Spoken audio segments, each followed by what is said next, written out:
Alex Jones is the Oprah Winfrey of alt media. That's a very interesting perspective. Elaborate. I mean, if you ever go into a grocery store and you see the Oprah Winfrey magazine, it's just her face on the cover every single time, no matter what. Right. Always. That's the O magazine is Oprah Winfrey's face. And I see Alex Jones as being that kind of like, look at me, I'm front and center. We gotta do something about the New World Order.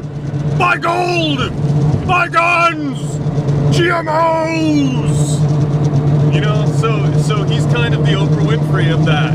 You know, Oprah's a little bit more staid, relaxed than Alex Jones. There'll be advertisements that don't feature Alex Jones. There'll be stories that'll have a picture of the author of the story. But the front and center part of it, it's Oprah Winfrey magazine. It's InfoWars. And you're not suggesting that maybe at InfoWars they might be citing themselves as a source. They cite themselves as their own sources. But it's also, you know, it's kind of it's a cult of personality where people identify with Alex Jones as their cult leader. But don't you understand? He's number one. He's number one. Yeah, he's our man. If he can't do it, no one can. Don't you understand? We have to have an alpha male in every group.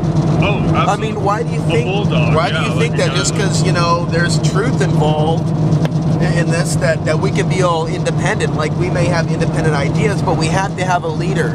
He has a spear. Don't you understand? He has a spear in the info war. He is the tip of the spear. Well, and he's a very angry man, and he shouts. Socrates believed that the way you arrive at truth is to continue to ask questions. And I think the Alex Jones method, as opposed to the Socratic method, the Jones method, is to just make accusations until enough people believe that it's true, and then that's how you find truth, is by just manufacturing it. And that's a lot more convenient than the Socratic method. I don't know if we should be talking about, Alex Jones, if he sees this video at some point, that dude might go 1776 on you. You want to be 1776? What, nigga, what? What, nigga? 1776, nigga? I mean, it's hypocritical in the sense that he's on YouTube, he's on popular media. The whole thing is owned by the people that he's saying we should be opposed to. But he won't enter the argument on the first floor. He enters it on the second floor. He's like, okay, well, we need to oppose these people. Hey, I know how we can do it. Let's use their tools. They built all this web infrastructure. I know, let's fight them by using their tools.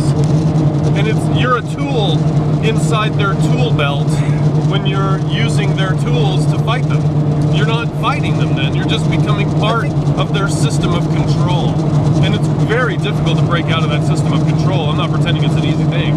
But Alex Jones is a sensationalist, and that does get hits. It sells advertising, so it should be infotainment wars. And he's just competing with Fox and CNN and CNBC for the more rabid fans. The fans who aren't satisfied by what Fox News presents or by what CNBC presents. They need deeper conspiracies. And I'm not saying that he's incorrect in all of his conspiracy theories. I'm not saying that he's totally incorrect or farcical. I'm just saying that the way he chooses to market himself is successful exactly because he's whipping people into a frenzy. And people want that. They want to feel that. They go to church. Some people go to church to feel that kind of crazy energy. Aren't you being a little bit pessimistic? Because of Alex Jones, there's a lot of people out there that can just tune into Alex Jones and listen to Infowars.com. They don't have to start their own radio show, and they don't need to listen to other people in the alternative media for a different perspective. Because of Alex Jones, it's all centralized and in one place. You just click and listen. Is there something wrong with that? I mean, shouldn't people just let one person do the fight for us while they go shopping and enjoy life and and check their text messages about and deal with their lives? It's the lazy way out. It's living vicariously, revolution vicariously. I'm going to have the sensations of revolt without the mess of having to actually get off my couch. I'm gonna feel like I'm accomplishing something without actually having to move a muscle. And that's where we have become A, desensitized to horror, and B, incapable of understanding what real revolution, or not even revolution necessarily, but just real participation looks like. We don't participate anymore. We live vicariously through other people's participation. It's actually like a Hollywood movie version. It's not even real.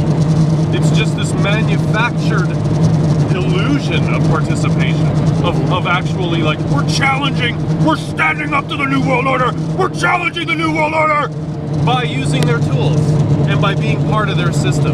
And you know what? The ad revenue on YouTube is driven by Alex Jones click-throughs. So the whole thing, everybody's profiting off of the fervor that non-revolutionaries are presenting into the system, because they're like, yeah, we gotta stand up, we gotta stop these things, we gotta say no to chemtrails, we gotta say no to mass murder and GMO, and it's like, you're not saying no to any of those things. You're driving to protests, you're having things printed at Kinko's, you're using the modern systems that have been placed here to control us.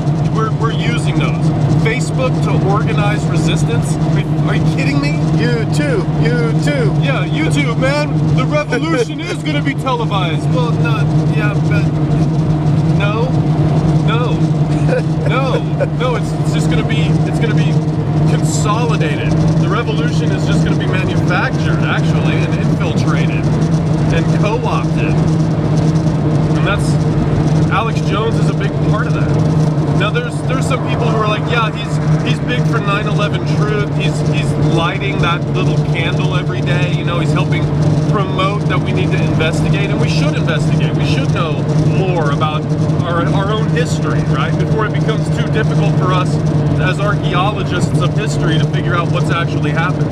Well, that requires a rational dialogue, and injecting this kind of vitriol and mania isn't leading people to a logical discussion. So whenever you want to revolt or whenever you want to push back, it's really easy to marginalize everyone by being like, oh yeah, well, you know, you're probably with Alex Jones, right? You're one of those InfoWars people. You're one of these maniacs who's completely decoupled from reality. And that's in place to marginalize us. I mean, if you really want to have an impact, they just associate you, and it's the same thing you see with like marijuana decriminalization, to kind of go off on a tangent here, but it's always portrayed as people with dreadlocks who haven't washed in 6 months, and it's not the hedge fund managers or the real serious people who are billionaires who are like, oh, it's time to legalize pot. They're still portraying it like it's these crazy, dirty hippies who are going to steal your children's virginity and all these other things, and that's just about skewing it so that no one takes it seriously. And Alex Jones is one of those clowns that enables the control structure to say, oh, you're with the clowns. You're just one of those, you're with the clowns. And then you have the 70% of the sheeple who are like, oh, okay, well that Alex Jones guy's completely unhinged, because the mainstream media has told us this. And then you look at some of the video clips where he's completely flipping out, and yeah, okay, so there is a time for emotion, definitely. There is a time for feeling passionate, but you can't become a clown and help people move into truth. You can't move people to truth through clowning around. Are you planning to become a affiliate marketer? Oh yeah, I'm a big advocate. Are you thinking about becoming a part of the InfoWars team? Because I have heard that you can now earn money at home, MLM, by hooking up with the InfoWars team. You can be a part of the team. You can get the Kool-Aid, and you can pitch the Kool-Aid. It's tangy tangerine. You might want to check it out. We're thinking of launching info drones, our InfoWar drones, to go out there and monitor what's happening with the New World Order. They're gonna be painted like masks of Alex Jones flying around, and like instead of V for Vendetta, we have the Alex Jones masks. The 1,000 mask march. The 1,000 mask march. And instead of having real megaphones, because Alex Jones Jones can have a megaphone. They can have paper megaphones. Yes, and tinfoil hats that are part of the outfit. Your rank in the organization, in the cult, is based on the color of tin that your tinfoil hat is made of. So if you've got the gold tinfoil hat, then you're like next to the platinum level. We're just mimicking what the healthcare system's doing now. So you're either bronze level, silver level, gold level, or platinum level conspiracy theorist ideologue. And I'm platinum level all the way. Platinum and diamonds, baby. Blood diamonds, I want more of them. I'm all about it. I'm an Alex Jones-ite. But I like Alex Jones for entertainment. I mean, I think he's really entertaining, but I don't necessarily think that he's the best face to put on a serious discussion about 9/11 truth or about why we invaded Iraq. I don't know that he's the best guy. Like, if we were going to have a logical, rational debate, I think Noam Chomsky would probably be more in the mold of what I'm looking for in terms of a person to promote the search for truth than Alex Jones. Alex Jones is like the professional wrestler, which means that it's not real wrestling, it's a fucking show. And then you've got somebody who really wants to wrestle with facts, who really wants to like challenge people to think seriously about the linear associations over time. And that's difficult. That's not as easy as just turning into this kind of vitriol-driven maniac that Alex Jones is capable of becoming. And that's... I agree with much of what you said, with the exception of the Noam Chomsky aspect of 9/11, who does not recognize the idea of a premeditative... Yeah, I don't mean to say that it is you mean in terms of demeanor. The demeanor because I see that Chomsky, even though I don't agree with his view of 9/11, and Alex Jones has brought to light many great truths about 9/11, a great film, 9/11 Road to Tyranny, and that was, again, April of 2002, I think, when that was launched, and that's what I saw at that time, cable access at 2 o'clock in the morning, and so there was a big inspiration for me to move in this direction of reporting on 9/11 stuff, starting my own Access TV show and others. But Noam Chomsky, because of the way that he relates to other people, the way he speaks, he has a very large audience. He has a very large audience, and I kind of give him kind of crap for not addressing the real 9/11 truth, but you're right in that respect. At least he has the demeanor that I think a person should have if we're going to move a larger, more broad audience into thinking seriously about what happened there. And I mean, it all... And Western imperialism and yes, whatnot. Right, and he nails it on some of the Western imperialist agendas. I mean, I think he's got really cogent... The reason I think he strays from 9/11 discussions is because, again, they're used to marginalize people. You can be easily marginalized if you say something like, well, you know, I'm not entirely sure it wasn't an inside job. What happened at Building 7? What happened at Building 7? Let's talk about that. Let's talk about free fall. Let's talk about physics, okay? Let's talk about physics. Because physics isn't something that's going to be suspended because... Well, that's why we have great people like Richard Gage and David Ray Griffin. Yes. My thing with Alex Jones, I don't know how much of this I'm going to leave in the video. It's the way that he views other people as competition, and the slightest criticism will have someone blacklisted. And some people spend their whole lives trying to reach him or have acknowledgement. It's natural because through there is a gateway to reaching a lot more people, because he has become the mainstream in alternative media. But in a way, just mainstream media by itself, he is mainstream, be it seen as alternative or otherwise. Yeah, that's right. And so... That's why I call him the Oprah Winfrey of alt media, because he's actually mainstreamed. He's been mainstreamed, but he's been used as a tool by the mainstream media to marginalize all of those discussion threads. It's like, who's the most convenient clown that we can pick out that ultimately, if you're identified with him, any attempt that you have to run for public office, any attempt that you have to be a public figure is going to be corroded by your association with Alex Jones and InfoWars. That's why they believe that the Piers Morgan interview was deliberately staged. Exactly. His freak out on that show was perfect if you want to make sure that the people who are aligned with Alex Jones are always going to be pushed to the sidelines by the bulk of humanity. And it's not fair. It is not fair to independent thinkers around the world to be automatically associated with Alex Jones, whether they support Alex Jones or not, whatever camp they're in.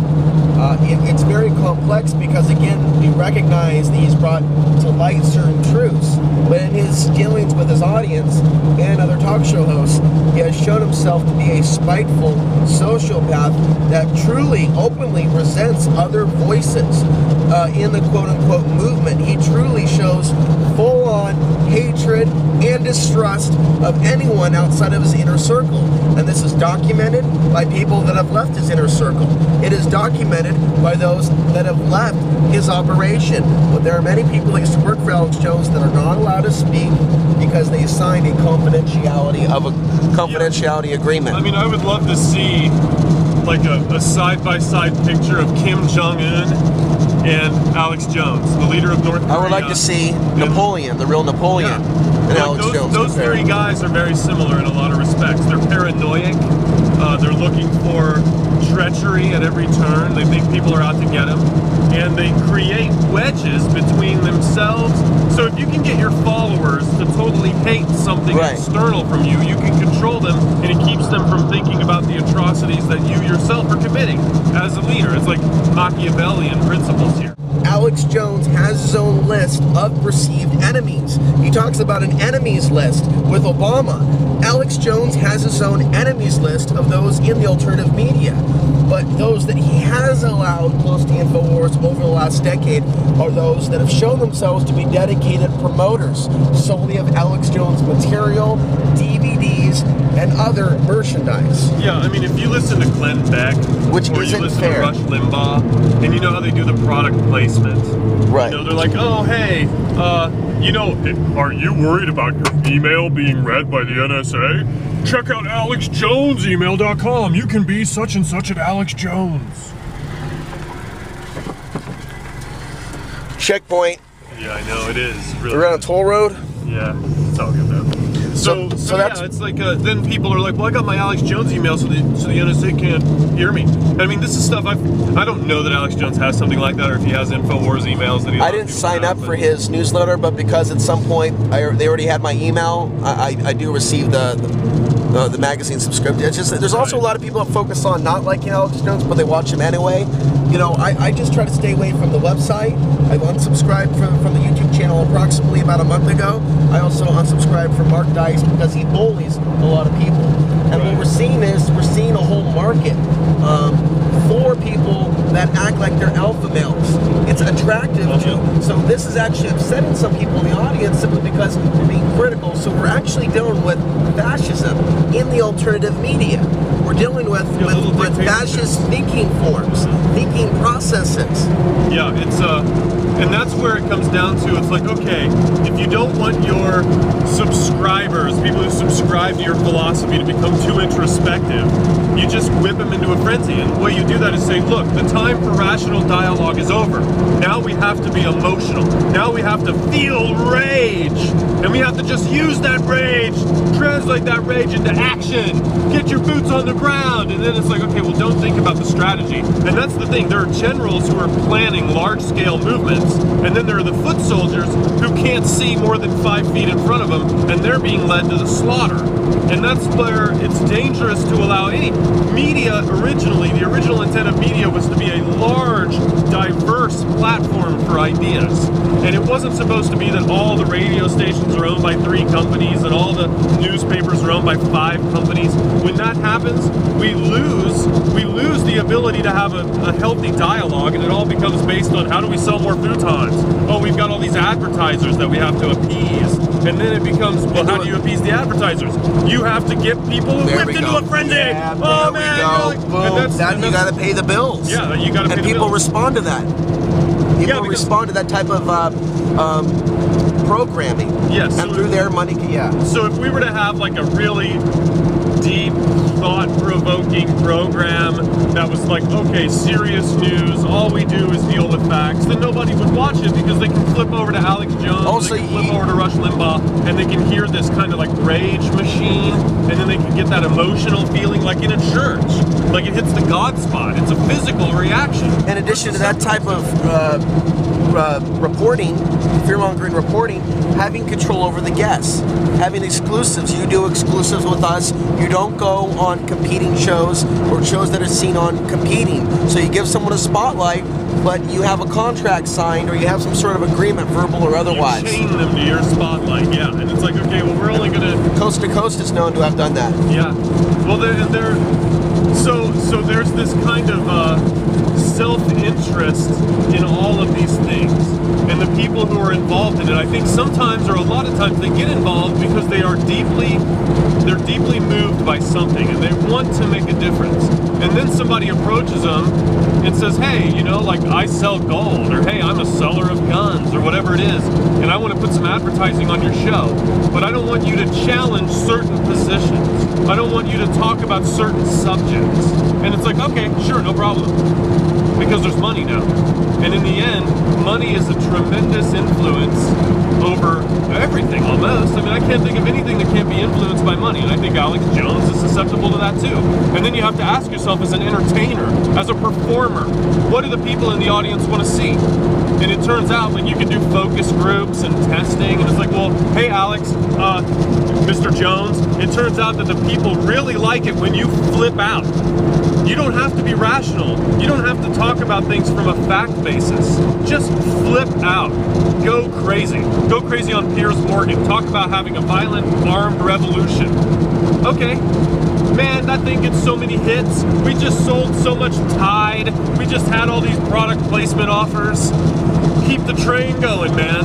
And I think that that's where all of it is now. I think almost all of it's there. And the thing is that if you're on the outside of it and you become successful, you're going to be approached by people who say, hey, guess what? We really like what you're doing, and we want to pay you some money to do it our way. My conclusion is that if we're going to survive as a species and not be dominated by a small group of reptilian overlords, that we have to get so that we work cooperatively, even with people that we don't agree with. We have to learn to cooperate, and we can't have any individual be over-dominant, because that system is the one that's taking us down. When we celebrate the lone hero, this Superman type individual, we're just feeding into the whole Illuminati system of control where we revere and worship an individual rather than what they stand for. We revere and worship Alex Jones rather than revere and worship the quest for truth. It is the quest for truth that matters. And like shark's teeth, individuals are supposed to rotate in and fight that battle, and they're constantly going to be there, and they're constantly going to be searching, and we have to fuse that information together. And we have to work as a team without some lone individual who's out there with a flag leading the way by themselves. And that's what Alex Jones portrays. He's this guy who's like, oh man, I'm doing it for all of you. That's exactly the problem. That is exactly the problem. And until we solve that problem with Americans glomming on to these artificial leaders, until we solve that problem, we are doomed. We are going to be completely controlled by these cults of personality. And we have to learn to think for ourselves. And I don't know if it's going to happen. I think we're so indoctrinated now that people just naturally want these superheroes. They don't want to have to fight a battle. They want to see one guy or one girl go out there and fight the battle for all of us. And that's not how it works. V for Vendetta is a perfect example of that. I mean, yeah, the masks are great. They're made by Warner Brothers and all that. But it's this idea of some superhero who's going to solve all our problems. And that is undermining our ability to have a participatory democracy where we all have to share responsibility equally. We have to share the responsibility. And Alex Joneses of the world are destroying the fabric of that. And they perpetuate the destruction of the fabric of our ability to work together. How are we going to fix it? I don't know. I'm afraid we're doomed. I'm hoping that there's a way that we will learn how to fuse our talents together. I guess if anything, it's a message to Alex Jones to say, hey, look, whether you agree, maybe you disagree with this completely, but we need to promote a diverse form of leadership. There has to be a healthy measure of debate. It can't reduce itself to emotional tirades. We need to teach people people how to work cooperatively without leaders. And that's the thing. Alex Jones is a leader. He's a natural leader, but he's not teaching people how to work cooperatively. He's teaching them to fear every kind of ghost around the corner. He's teaching them that there's this vast conspiracy to control them. There is a vast conspiracy here. It is designed to control us, but it uses these archetypes of the Lone Ranger to control us. The most damaging thing to what we're attempting to do with reinventing the American culture and trying to help the poor and impoverished and controlled people of this country. In order to help them, we have to teach them to be leaders on their own, how everybody's a leader, and how working together we're part of a group, and we can be successful only as a group. And we're not doing that. And Alex Jones isn't helping with that at all. He's teaching us to worship Alex Jones, just like Oprah Winfrey is the focus of her own magazine. So as we conclude here, if he ever does see this, you're suggesting, if I'm hearing you correctly, that instead of just saying so on the air, for real, Alex Jones needs to do some soul searching. Yeah, some soul searching. He needs to quit being such a Donald Trump and start being more of a leader of free people. And when you do that, you embrace people and you embrace the differences and you talk to them about their differences. You don't yell them down. You don't try to crush them or make them feel stupid. Who knows why they've been led to the conclusions they've been led to, but only through a rational dialogue and debate are we actually going to be able to help these people find reality that they can agree with and believe in.